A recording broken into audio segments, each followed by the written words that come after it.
ආයිබෝවන් southern Fortress cooking channel එකට සාදරයෙන් පිළිගන්නවා. අද මම ඔයගොල්ලන්ට වීඩියෝ එකකින් අරගෙන ආවේ ඔයගොල්ලෝ නිතරම වම්බොටු බැදලා උයලා ඒ විදියට නිකන්නේ මේකත් බැදලා සම්බෝලයක් කියන්නේ ඔයගොල්ලෝ ලුණු කපලා දාලා හදන සම්බෝලේ නෙවෙයි මේක කොටලා හදන සම්බෝලයක්. මේක හදා ගන්න ආකාරය අපි වීඩියෝ එකට ගිහින් බලමු. මෙතන තියෙනවා ඒකට අවශ්‍ය ද්‍රව්‍ය, ඒ කියන්නේ වම්බොට්ටු ටිකක් බැදලා තියෙනවා, ලුණු, මිරිස් කරල් ටිකක් එහෙම බැදලා තියෙනවා. පළමුවෙන්ම මම මෙතන අරගන්නවා මේ වම්බොට්ටු ග්‍රෑම් 250ක්. ඒක කොටු හැඩයට කපලා තියෙන්නේ. තෙල් කප් එකක් විතර දාලා මම මේ තාච්චියක් ලිපේ තියලා ඒක රත් වෙනකොට මේ වම්බොට්ටු දෙසරේට විතර වගේ බැද ගන්නවා. මේක රන්වන් පාට වෙනකන් බැද ගන්න ඕන.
වම්බොටු ටික මම බැදලා ඉවරයි. ඊට පස්සේ ඒකේ තෙල් එකටම මම මේ බීලුණු ලොකු ගෙඩියක් මම මේක අරන් තියෙන්නේ. මේක ටිකක් ලොකුවට කෑලි කපලා ඒක කොටු හැඩයට වගේ කපලා තියෙන්නේ. ඒ ටිකත් මේ රන්වන් පාට වෙනකම් බදින්න එපා. මදක් තැම්බෙනකම්. ඒ කියන්නේ යාන්තමට මැලවෙන විදියට වගේ බැදලා තමයි අපි මේක ගන්නෙ.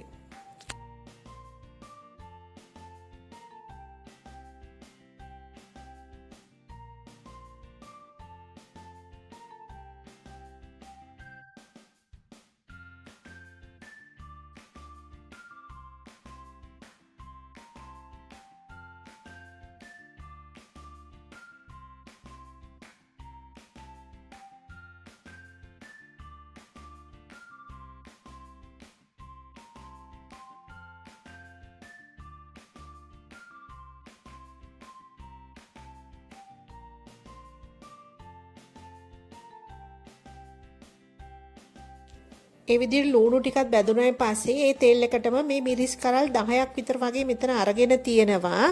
ඒ ටිකත් මේ ටිකක් ගොඩාක් කළු පාට වෙනකන් තියන්න එපා. යාන්තම රන්වන් පාට පහු කරලා ඒ කියන්නේ මදක් දූරු පාට වෙනකන් මේක බැද ගන්න ඕන.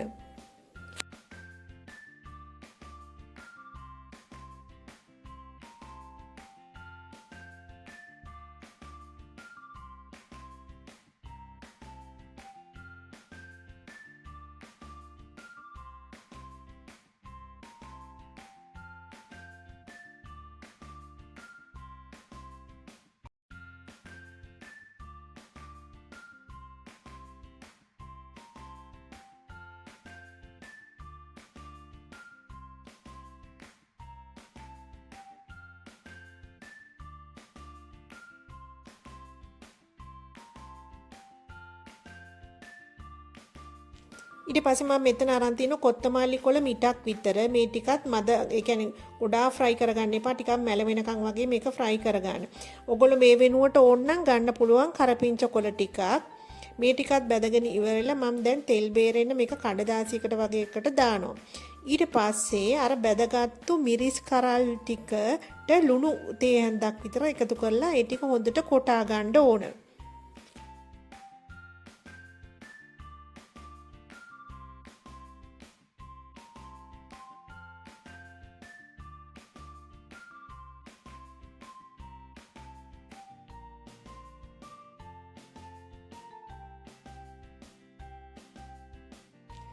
දැන් මේ මිරිස් ටික හොඳටම කෙටුණා ඇති. ඊට පස්සේ මම එකතු කරගන්නවා බීලුණු ගෙඩියයි ඒ වගේම කොරියන්ඩර් කොළ ටිකයි මේ බාගෙට තඹගත්තු. ඒ ටිකත් මේකට දාලා හොඳට කොටා ගන්න ඕන. ඔගොල්ලෝ මේක තෙල් ගතිය අඩු කරගන්න නම් කඩදාසියක වගේ මේක දාලා තියන්න. එතකොට කඩදාසියට තෙල් ටික උරා ගන්නවා. මේ ටිකත් අපි බාගෙට වගේ කොටාගෙන ඊට පස්සේ තමයි වම්බොටු ටික එකතු කරන්නේ. වම්බොටු ටිකත් ගොඩක් මේ කොටා ගන්න එපා. ඒ කියන්නේ අපිට කෑලි හැපෙන මට්ටමට වගේ මේක තියා ගන්න ඕන.